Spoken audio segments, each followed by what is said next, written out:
And I have gotten everything worked out for us to use the information from Virginia Tech's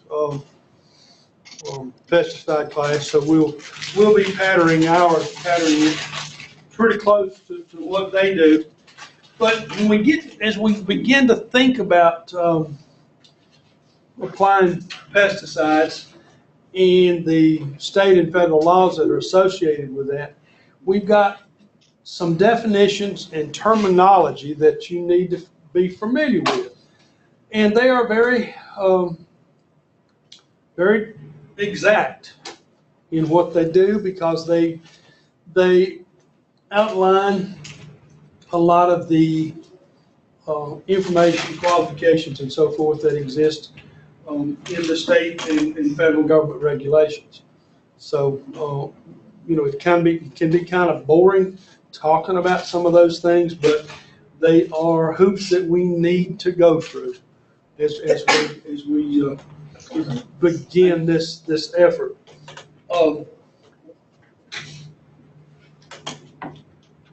How many of you are aware that you must be licensed either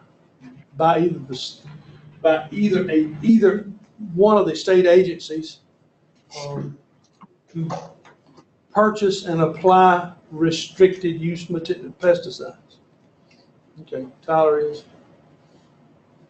And that's a lot of what we're going to be dealing with in the crux of this course, as we're talking about the application or what's required to enable you to legally be able to apply restricted use material. Now, what's the difference between a restricted use material and a non-restricted use material? Certain people can use. Couldn't hear you.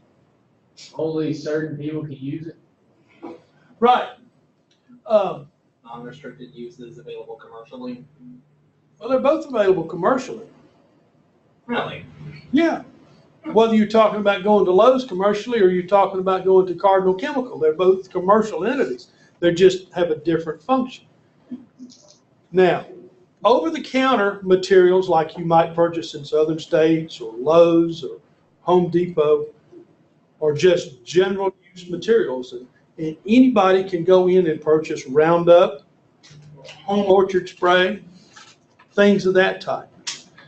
But if you were going to apply atrazine or simazine or some of the more toxic insecticides, you've got to have a license. Those materials are listed as restricted use, RUP, restricted use pesticides.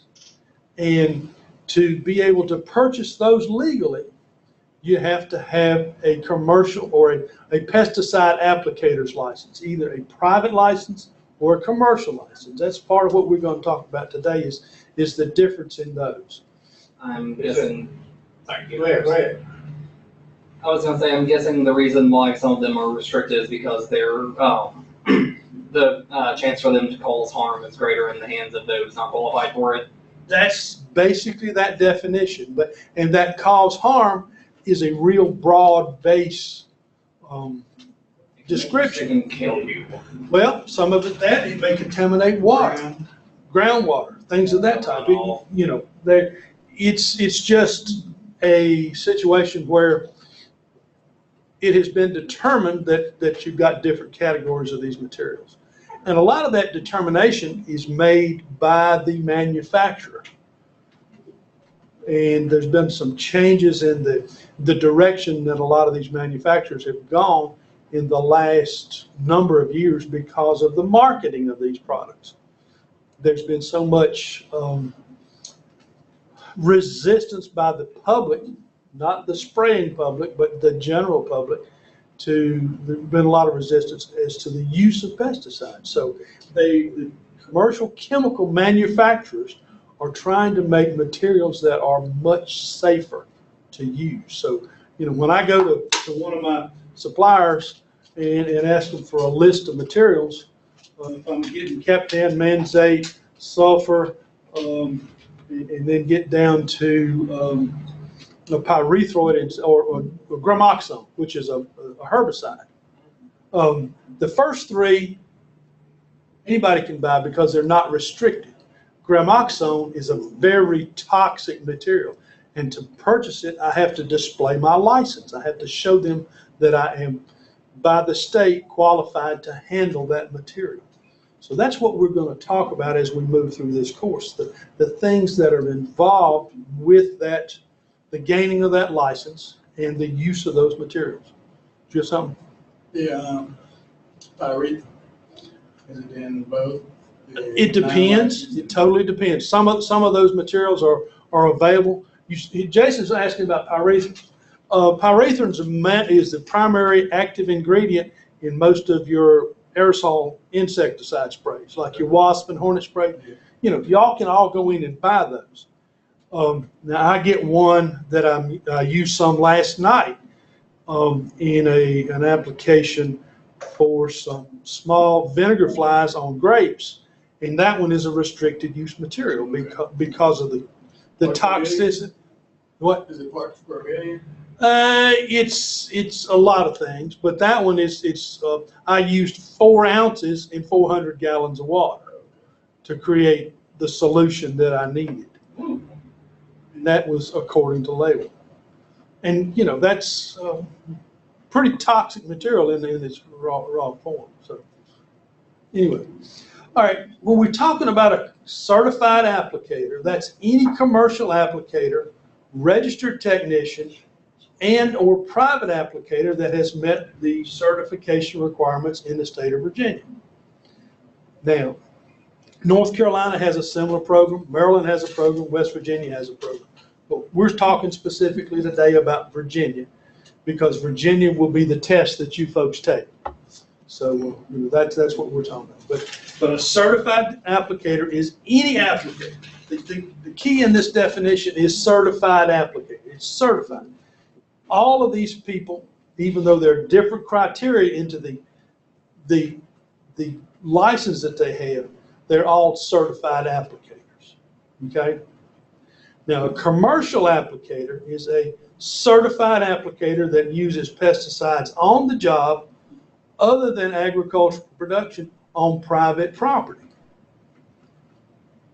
So, trying to think of some of these commercial applicators.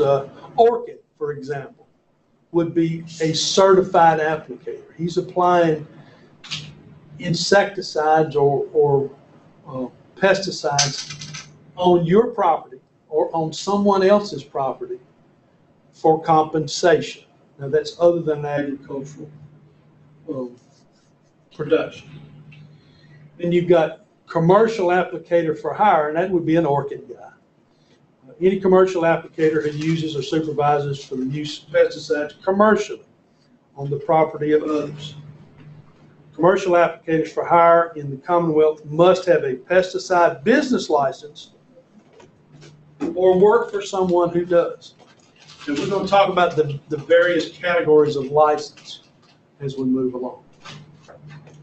A commercial applicator government employee, that's any local, state, or federal government worker who uses or supervises the use of pesticides for any purpose, regardless of the site, while performing his or her duties. Now that's a government employee. Your local extension agents are government employees, and if they are tending to a plot or a garden or something of that type, and they're applying a pesticide for on that garden or something for a demonstration, they're listed as commercial applicators and they're government employees. John?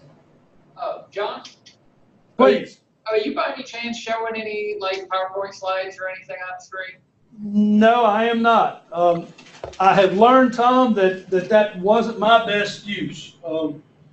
I can do it, but I generally try to have a discussion and have that rather than have folks, focused on that.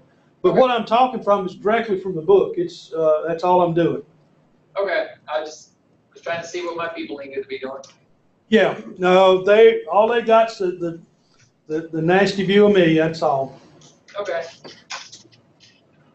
And when we get a little farther, Tom, I'm gonna try to do the videos from Textile.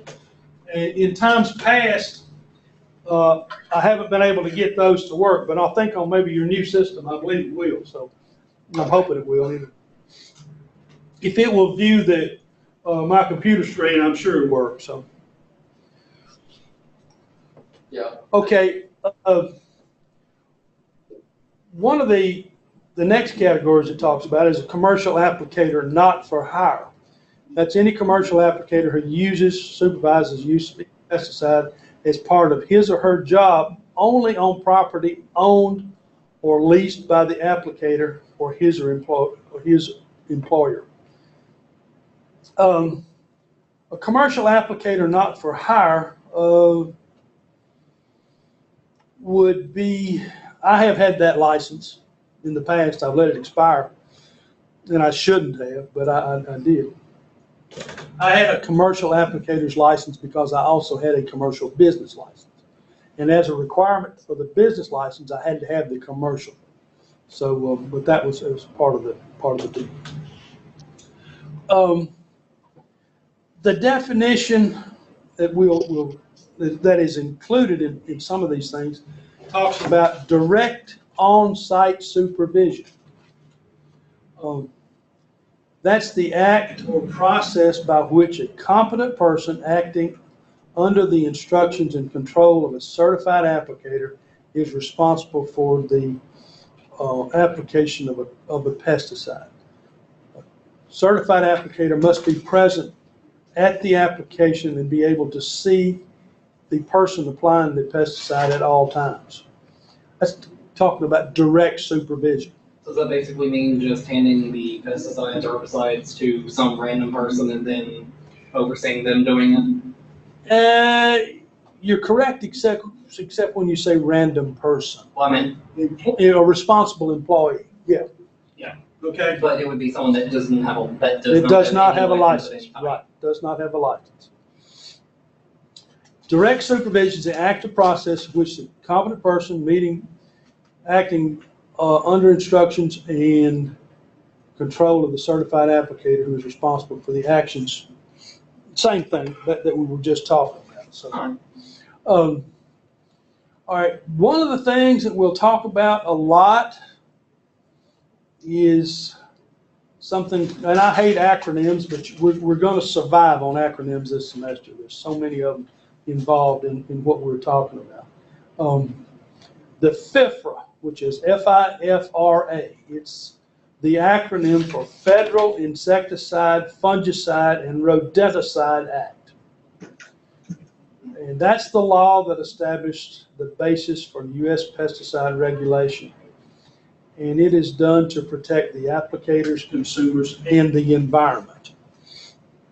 So when we talk about this, FIFRA has a... It was the something act, right? FIFRA, Federal Insecticide, Fungicide, and Rodenticide Act. Okay. Going out on a limb, does rodenticide apply to rodents? Yes. Okay. And we'll talk about that as we move along. So, yeah. And what we're talking about, insecticide applies to what? Insects, and fungicide is for fungi. Okay, what if we were talking about a miticide? Spider bites. It applies to mites. And a herbicide. Plants or herbs. And I thank goodness they didn't put miticide and herbicide in this act. But anyway, this is a very encompassing federal regulation that is used to oversee all of the pesticides that are manufactured, registered, and used in the United States. So basically, if you're using it if you're spraying it to kill something, usually it falls under this. Well, it doesn't have to be to kill something. Or it could be protected from something that's trying to eat it. Could be that. It could be a plant growth regulator, which is going to reduce or change the growth habit of a given plant.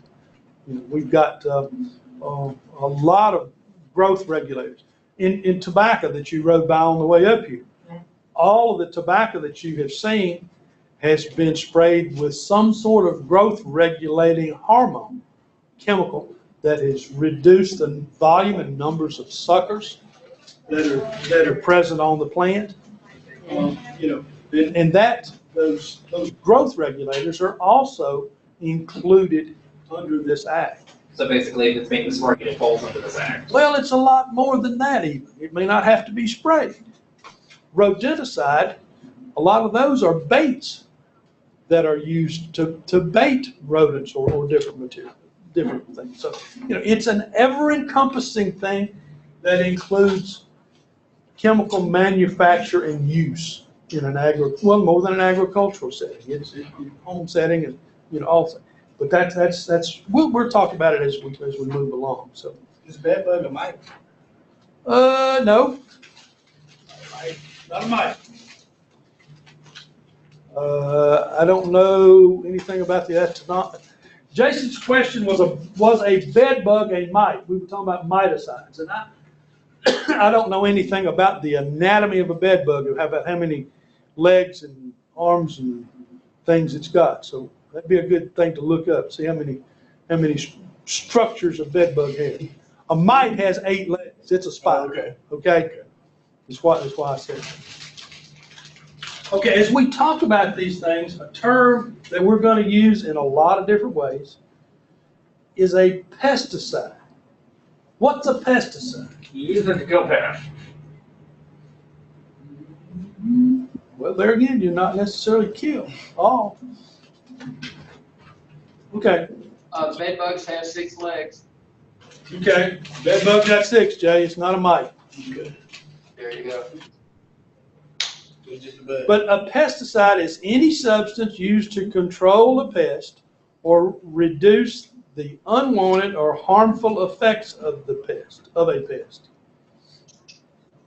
So the term pest is an ever-encumbering thing. We may be talking about a disease, we may be talking about a weed, we may be talking about an insect, Or mouse. mouse, a groundhog, a deer, a robin. Wait, Rabbit. deer fall under the pest? Why wouldn't it? If it's eating your tomatoes or your grapes, why wouldn't it be a pest?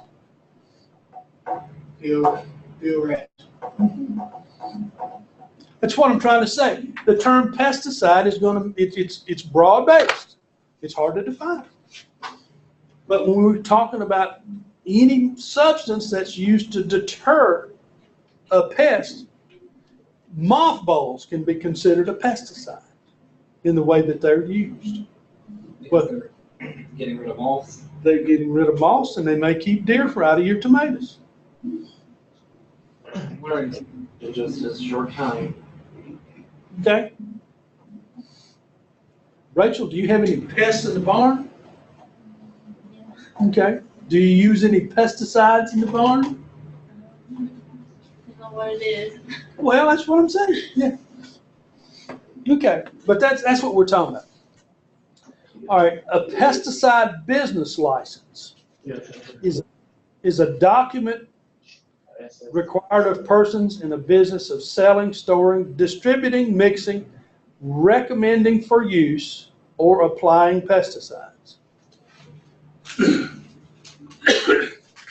Now, this pesticide business license has got some things in it that are very obvious. It talks about selling, storing, distributing, and mixing pesticides. But the one to me that puts a question in it is the next phrase, recommending for use. How many of you have, in the course of your normal events, recommended to someone or told somebody, well, Roundup will get that weed out of your driveway? Okay? So in the truest sense, you're recommending for use a material. and you don't have a pesticide business license. So basically, this is saying you have to be licensed to even recommend some potentially. That's what this tells you here. Okay? That probably is one of the most violated statutes that I've ever known of because of that very act. How often is it actually enforced? It's not. It's not. But if you're in the business of selling pesticides, you have to have a business license. And that's what this is telling you. And we'll get into what's required to obtain a business license here in a little bit. So, what would the term pesticide use mean? Applying pesticides or in any setting? Amanda, do you ever use pesticides? You don't? You put a collar on your cat? You don't? Okay. Okay. Technically, that's pesticide use. Off, Huh? off. Office pesticide use. The pesticide use is the application or supervision of the application of a pesticide. Use includes the routine activities that are part of pesticide applications, such as mixing, loading, cleanup, and disposal. Handling, transport after the manufacturer's original seal is broken is considered use.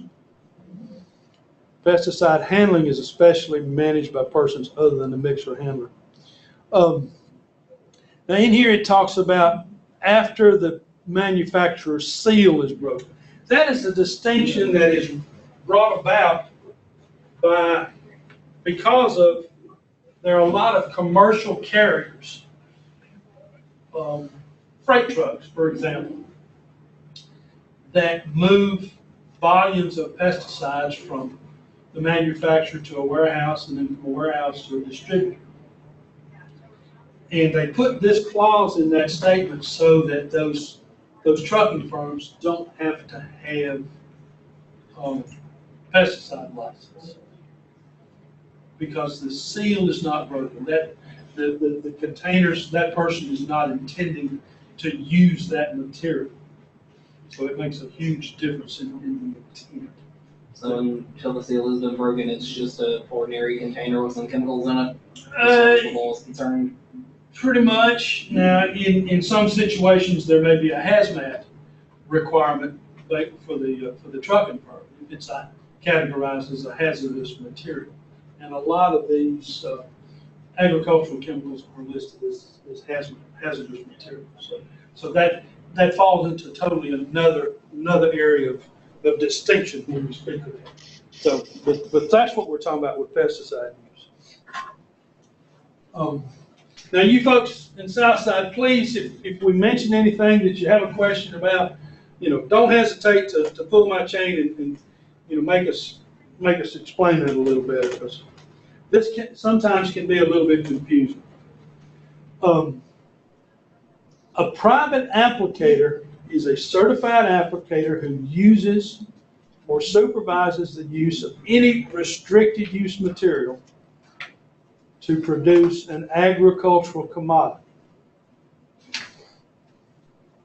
And currently, I hold a commercial license, and I also hold a private applicator's license. And to hold a private applicator's license, which at the end of this class, end of this semester, you folks will have the opportunity to sit for the test to gain your private applicator's license, which will enable you to go to any retail establishment in the state of Virginia or North Carolina and buy restricted use pesticides. So, that's what that'll mean. But the application for a private applicator must be made on property owned or rented by the user. Certified applicator may also apply restricted use materials on another agricultural property of another agricultural producer. However, he must receive no compensation except for trading personal services between them.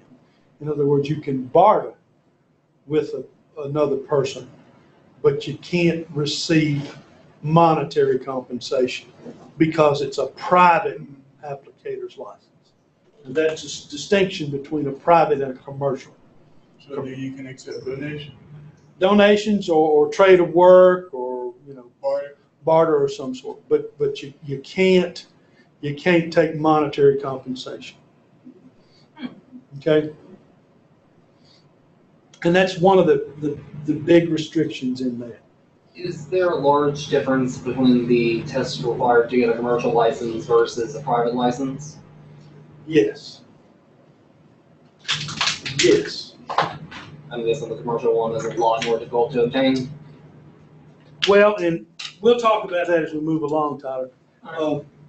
It's more difficult, and then there are about 20 categories of commercial license that you also have to be tested on. So we'll talk about all those as we move along. Recertification is a demonstration of continued competency to apply pesticides safely by participation in an appropriate approved education course or by re-examination. To maintain a license, you have to have additional educational course every 2 years, or have to be recertified, in other words, retested. So it's a lot easier to go to a recertification course and sit for about 3 hours than it is to go through the operation of taking the test again. A registered technician is a certified applicator who renders services similar to those of a certified commercial applicator. And it's done under the supervision of a commercial applicator.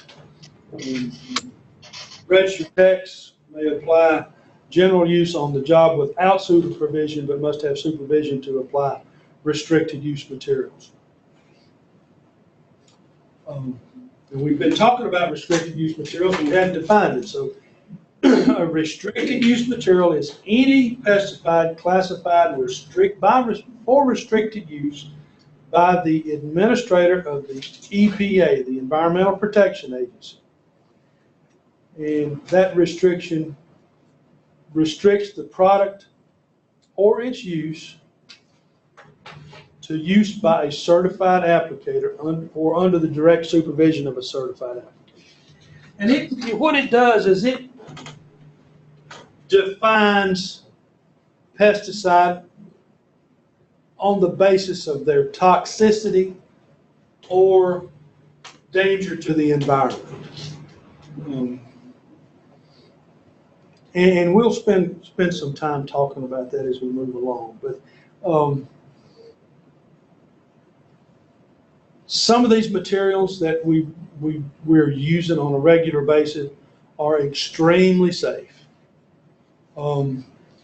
Salt is actually more toxic than an awful lot of the commercial chemicals that we use. What about Epsom salt? Epsom salt is too. It's safe. No, salt is because it's manufactured. Salt manufactured. What about sea salt? Same thing. They're just. We'll look at those as we move along, but it just makes a whole lot of difference.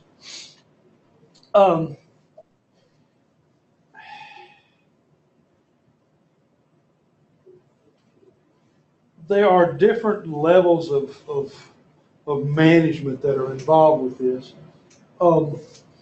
If we go into a commercial chemical storage and you see a placard on a stack or a pallet of material that contains a picture of a skull and crossbones and a statement of danger, poison, what does that mean to you?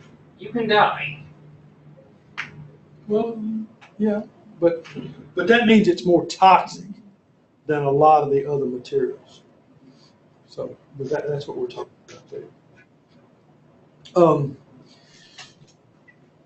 As we begin to talk about the laws that were used in the establishment of these categories in these acts.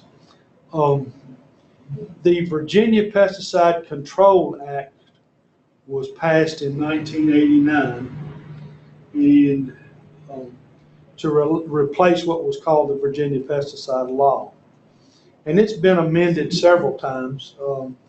And it regulates the registration, manufacture, sale, transportation, and use of pesticides in the state of Virginia. It establishes the certification and the establishment of the licensing and licensing procedure for individuals, applicators, and businesses. All pesticides that are sold or used in the state of Virginia must be registered with the Virginia Department of Agriculture and Consumer Services. It's another acronym. It's called VDACS. And VDACS has an awful lot of power, a lot of regulatory power, and they are control a lot of the activities that are involved in the use of chemicals in the state of Virginia, both agricultural and others. What did that stand for again? Virginia Department of Agriculture and Consumer Services. Thank you.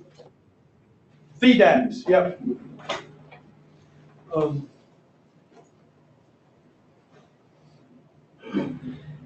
Persons who buy or use restricted use materials and certain occupational users of any pesticides must be certified as either applicators, commercial applicators, or registered techs in the state of Virginia by Virginia Department of Agriculture and Consumer Services, or VDACS.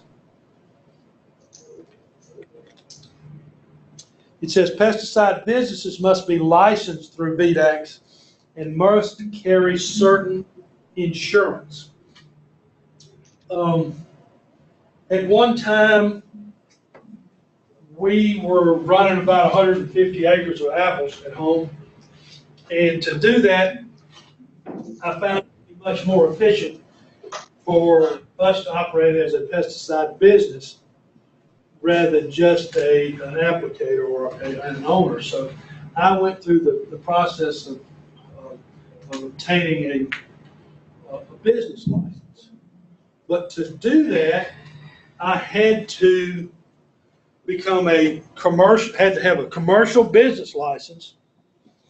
Then I had to apply, have commercial applicator's license, then I had to have the business license, and then I had to have $1 million liability insurance policy. And all of those had to be kept current and renewed, and there was a cost involved with every one of them. So it became a bit cumbersome when we closed out the orchard, and I didn't need that anymore. And in doing that, we didn't have a large customer base for the chemicals we were using anyway. I was selling some stuff to some tobacco growers and some small operators, but I lost a lot of the volume that we were handling, so it wasn't smart for me to continue to do that. But it's a cumbersome thing, and like I told Tyler, there's about 20 different categories of a commercial business license that you had to. I only qualified for the ag production crop portion of it. I didn't try to do any of the others.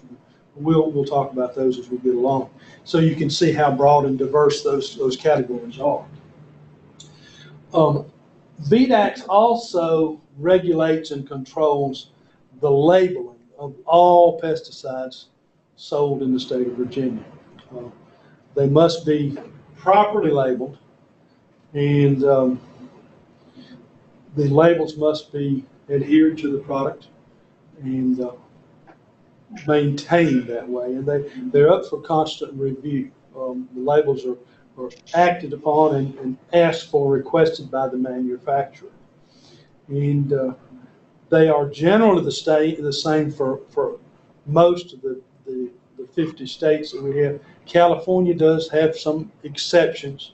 There will be some labels that are specific to the pesticides that are used in California, and they'll be a slightly different than the ones for the rest of us. They're a little more restrictive and a little more stringent. So, other acts that may result in a penalty from the pesticide law are selling or using an unregistered or unlabeled pesticide, acting as a pesticide business without first becoming licensed. That's a one that they really get you for, a little more than slapping your hand. Applying pesticides commercially without first becoming a certified or commercial applicator.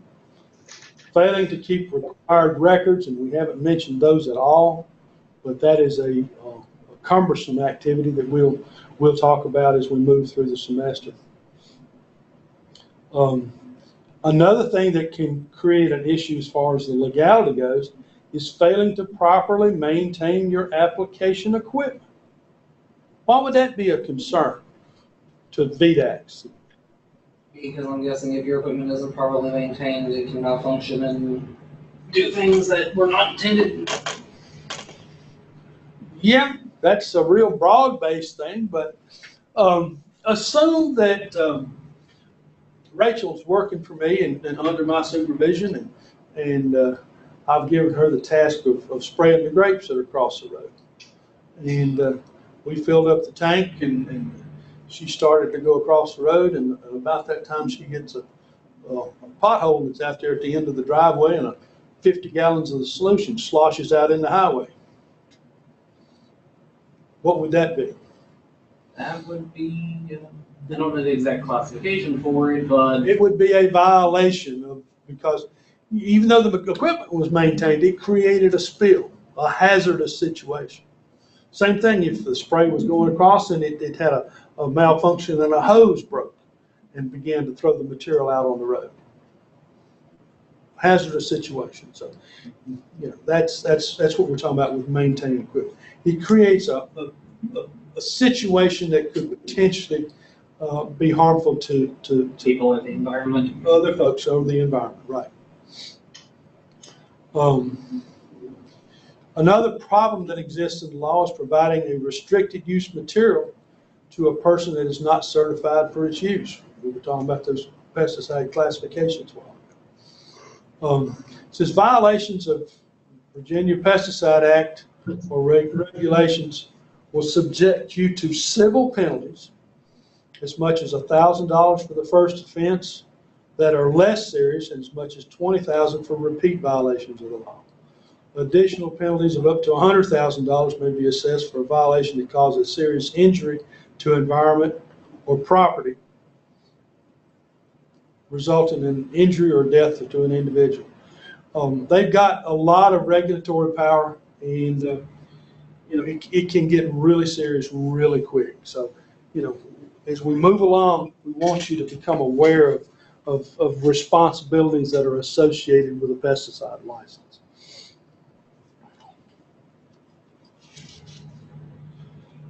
All right, we're going to talk about the types of applicators. We've mentioned several of these things as we talked about the definitions, but a private applicator is the simplest and probably the requires less restriction than any other of the types of applicators. But he's a certified applicator who uses or supervises for use any restricted use material to produce an agricultural commodity. In my situation, I'm a private applicator because we produce grapes at home. In years past, I've had a gentleman hired to do my spraying at home. He's retired, so I've done all that this summer. But I am a certified applicator to purchase some material and apply it on our grape crop. What about you there in Southside? Do you use or apply any materials? Have any experience with it? Do what? Give me a little idea about your experience as a agricultural wise. What have you been doing? Have you sprayed anything? Yeah, spraying Roundup. Spraying Roundup? Okay. Yeah. I put down, 7. 7, it's called 7. 7, okay. Okay. Roundup and 7 are both general use materials, so you were not required to have an applicator's license to use either of those materials. Well, They are general use materials that you can buy over the counter at Lowe's or Southern States, anywhere. When you do that, they don't ask you for your pesticide license. But were you to have used another more toxic insecticide, you would have had to have a license to purchase it and be able to apply. yeah, In the case of Roundup, Roundup is, again, not a restricted use material, but were you to have been using simazine, atrazine as a grass control material, and these are old materials, but they are listed as restricted use materials because of their potential harm to water. They don't break down very well, and they are listed as that as restricted use materials. So, trying to see if anybody else was a commercial or a private applicator, if you've used any other materials. So, don't think I've got anybody in here that's used those materials either. So,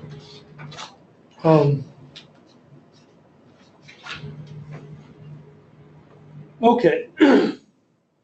There are 2 certifications other than a private applicator, which is a certified commercial applicator, which is an applicator using a pesticide for the purposes on their job, other than a private applicator.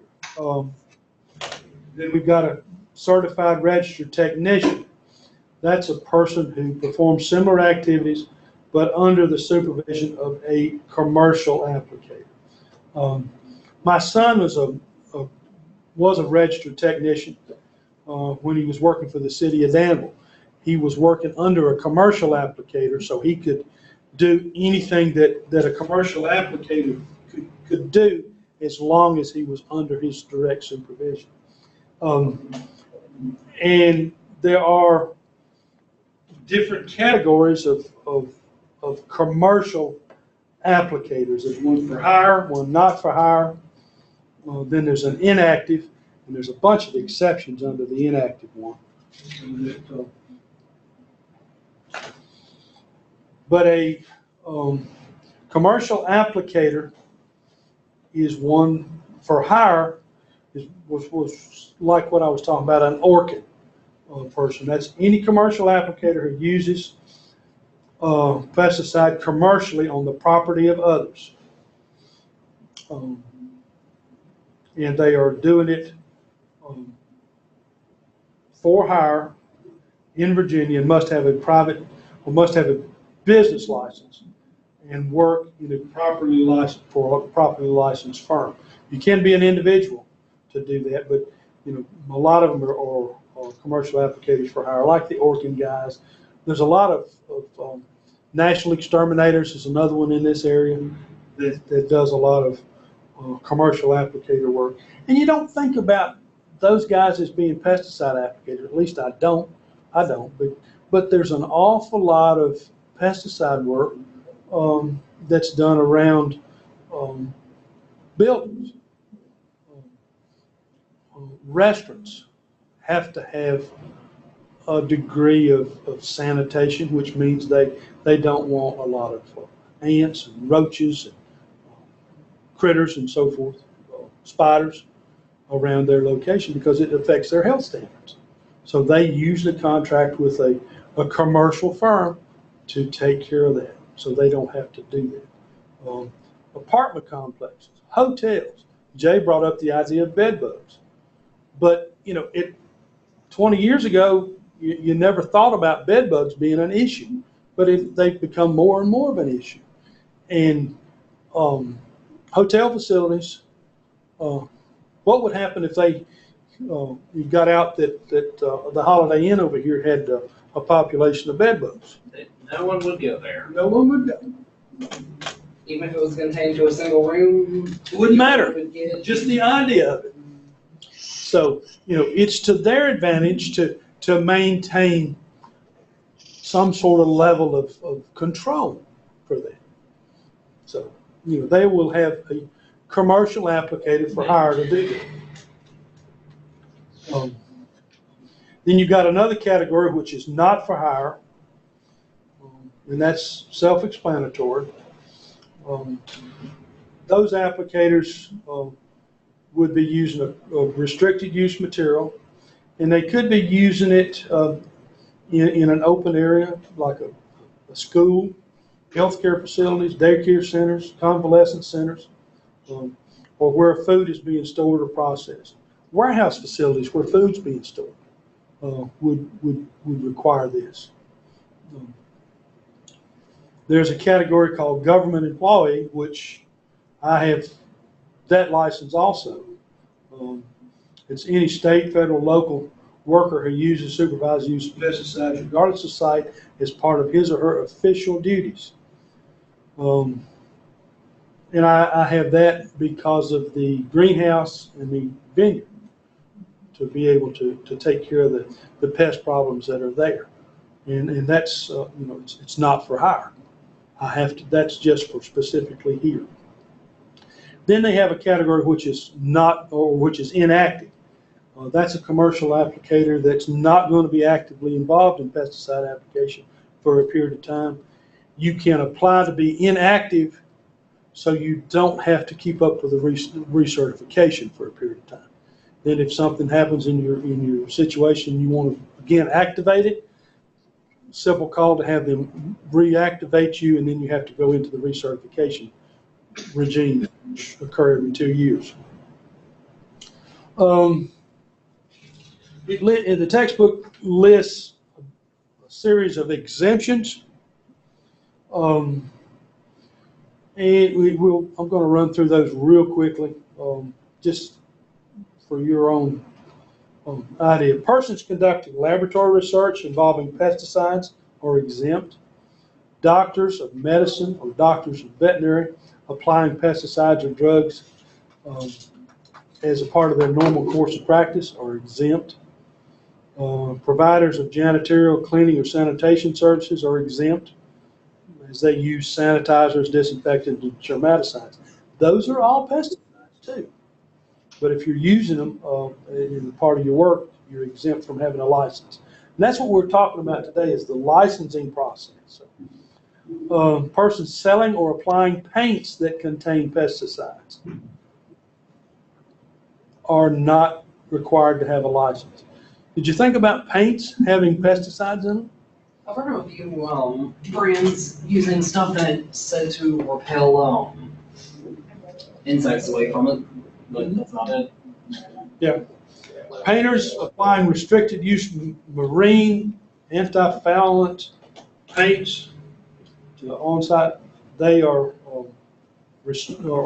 exempt. Forestry weed control crews working on foot applying general use herbicides, they're exempt. Government employees who are properly registered for ready-to-use materials are exempt. Prospective registered techs are exempt.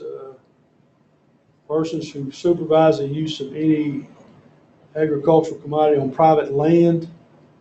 Farm hands, who use restricted use under the supervision of a private applicator are exempt.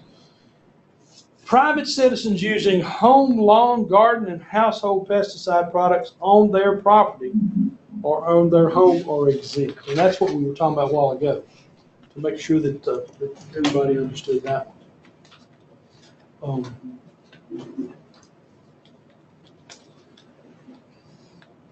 Now, there are different categories of the license. And this gets into what Tyler was inquiring about. When we're talking about private applicators license, there are 4 of those. Number 86 is a single product classification. Number 87 is a limited certificate. Number 90 is a food, fiber, forestry, and commodity production.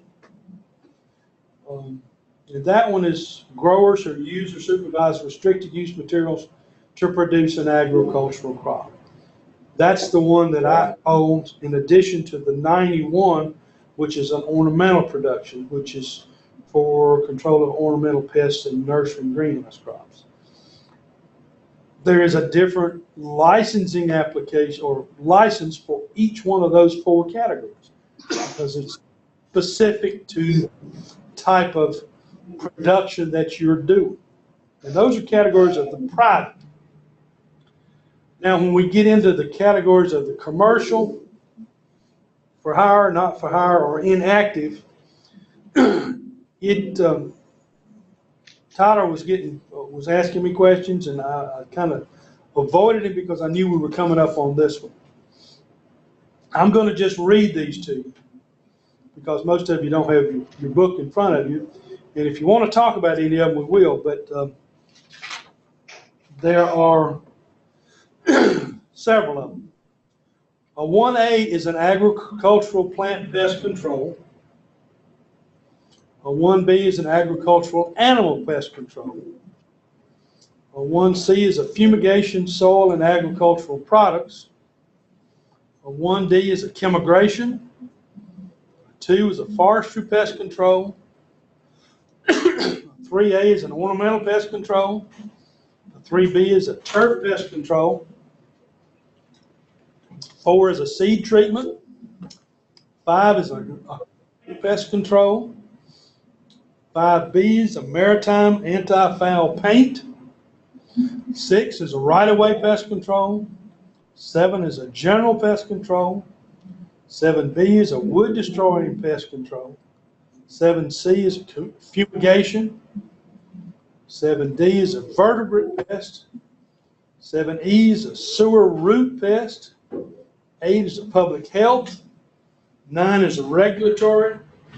10 is a demonstration and research. 11 is an aerial. And 12 is a wood preservation and wood products treatment.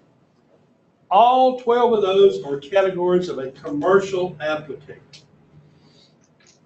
And to be a licensed commercial applicator, you have to have a commercial license, and then you have to have one or more of these additional tests categories for which there is another testing procedure. And they are boogers.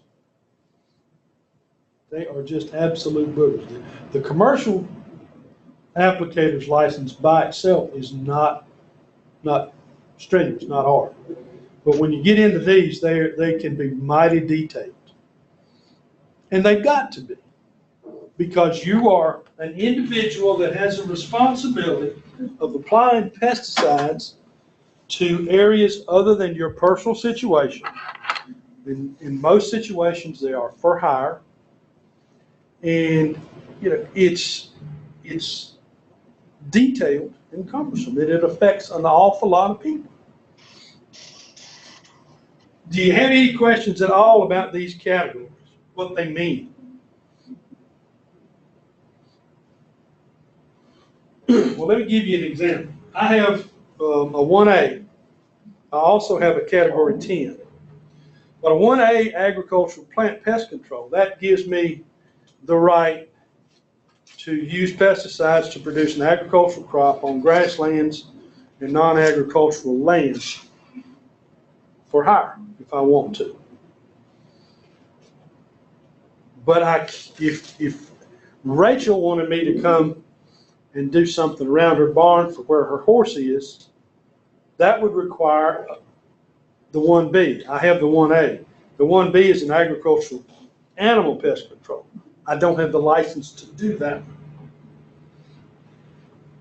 So that's totally different. The category 10 I've got is a a research and demonstration, which allows me to do what I need to do here on campus. Now, if Jason had a commercial license and had a category 11, which is an aerial pest application, he would be qualified to take a helicopter, fixed wing aircraft, and apply pesticides to Amber's tobacco field or to your pine plantation that you had to kill weeds in there. So using some sort of aerial equipment. Now, Tyler, if you had a commercial applicator's license and the 7E, the sewer root control, you would be able to acquire materials to put into sewer pipes and burn out the roots that are in there. But you have to have a license to legally be able to do that. Yeah, that's what that one is. Is there any particular reason why these things are so exact? Yes, there is. Because it's very exacting application. Tom, Joe, Fred, and Harry can't do it without endangering somebody. And yet they want to make sure he's specifically trained for that Yes, one sir. job. Okay. And now you can be a commercial applicator and hold 5 or 6 of these, but it's just a cumbersome thing to keep all of them active, and a $70 fee for each one every year. Whoa. So commercial basis, it takes it's expensive, but they're very exact. Turf pest control. Spray the grass. Spray the grass. It's golf course, residential lawns, parks, and cemeteries. Yeah, but you're dealing with not only weeds, insects, and diseases. So that's when we get back to the term pest. It means all of the things. So they're very exact.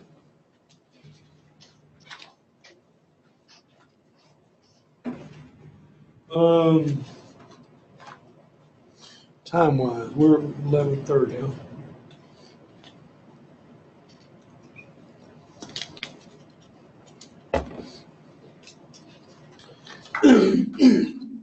My voice is getting bad. Been at it 2 hours. It gets into the details of the certifications and the testing and so forth. I'm not going to read that to you. You guys can do that all on your own. But as we proceed through this, one of the primary obligations or that's associated with all of these licensing things that we do is record keeping. And if you're applying pesticides, whether it be on your own farm, your own home place, and you have a license, there is an obligation that you need to keep records. And you need to keep a record of the date, the time, the material it was used, the area where it was used, the rate that it was used. And that's needs to be done for general use materials, but it is mandated that you do it for restricted use materials. Wait, does that mean if we would happen to get our licenses, and from that point on, if we were just, say, spray Roundup around the house or something? No, it's not a restricted use material. Okay. No. The licensing thing for a private individual is only for restricted use materials, but we'll go through that a lot more as we move along. Now, if you're a commercial applicator, it's very exacting, and you've got to have it for everything that you apply. It is listed on page 15. It talks about the record keeping, and it was done by the Food, Agricultural, Conservation, and Trade Act of 1990. It says a certified private applicator who applies a restricted use material has 14 days to make a record of that application. Says commercial applicators must provide a copy of restricted use applicators to their clients within 30 days. Private applicators of restricted use materials must contain the following application: restricted use pesticide brand or product and the EPA registration number. Now, we're going to talk about EPA registration numbers in a little while. There's a difference between a registration number and an establishment number. We'll get all of that stuff off of the label. And I haven't made any reference to the label yet, but I'm going to right now. The label that exists on any pesticide, when you purchase it, it establishes an informal contract between you and the federal government that you will abide by the restrictions on that label. And something, if you don't get anything else out of today's lecture, the label is the law. What that label says is what you're bound to go by. And you can be in violation of that label without really being aware of it sometimes. So the label, don't ever forget, the label is the law. And that will come up on a test. I'll guarantee you that I'll ask you about that, what the label is. The label is the law.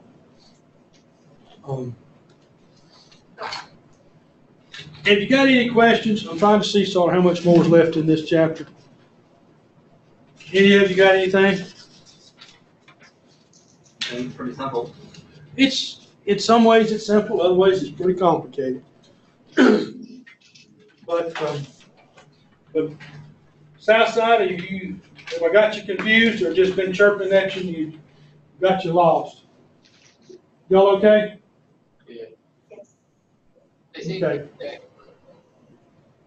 It's this is a little harder for me because I'm not used to having you guys there. So, don't hesitate to pull my chain.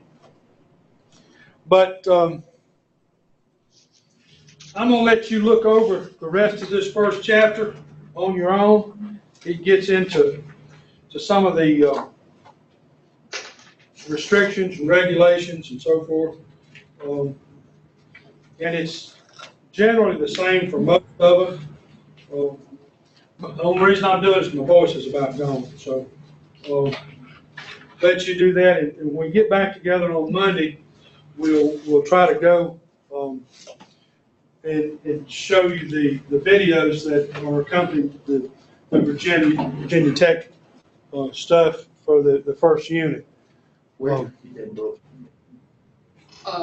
John, our bookstore doesn't have the book. Do you have a preferred recommended place to get it? Because I Googled it, and I found a couple of Virginia Tech websites that had links to it, but it was a little bit vague.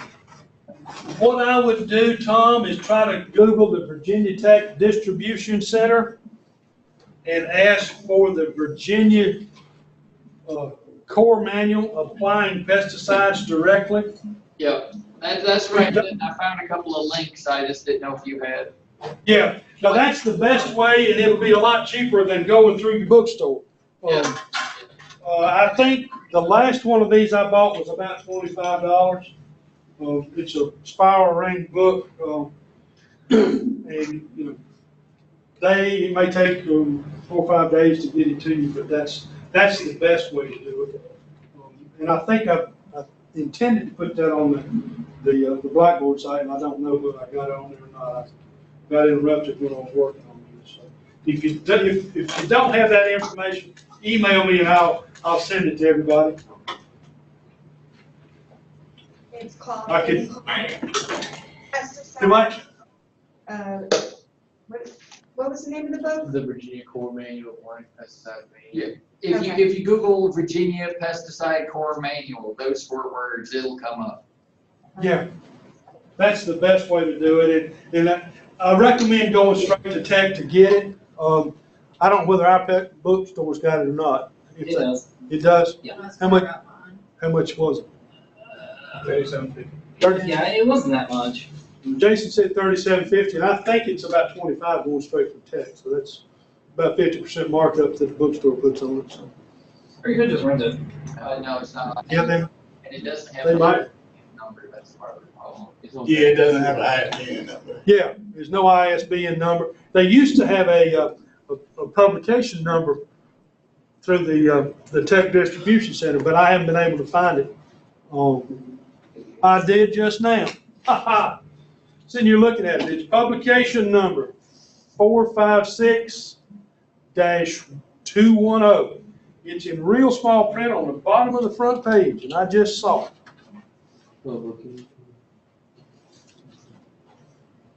Publication 456-210.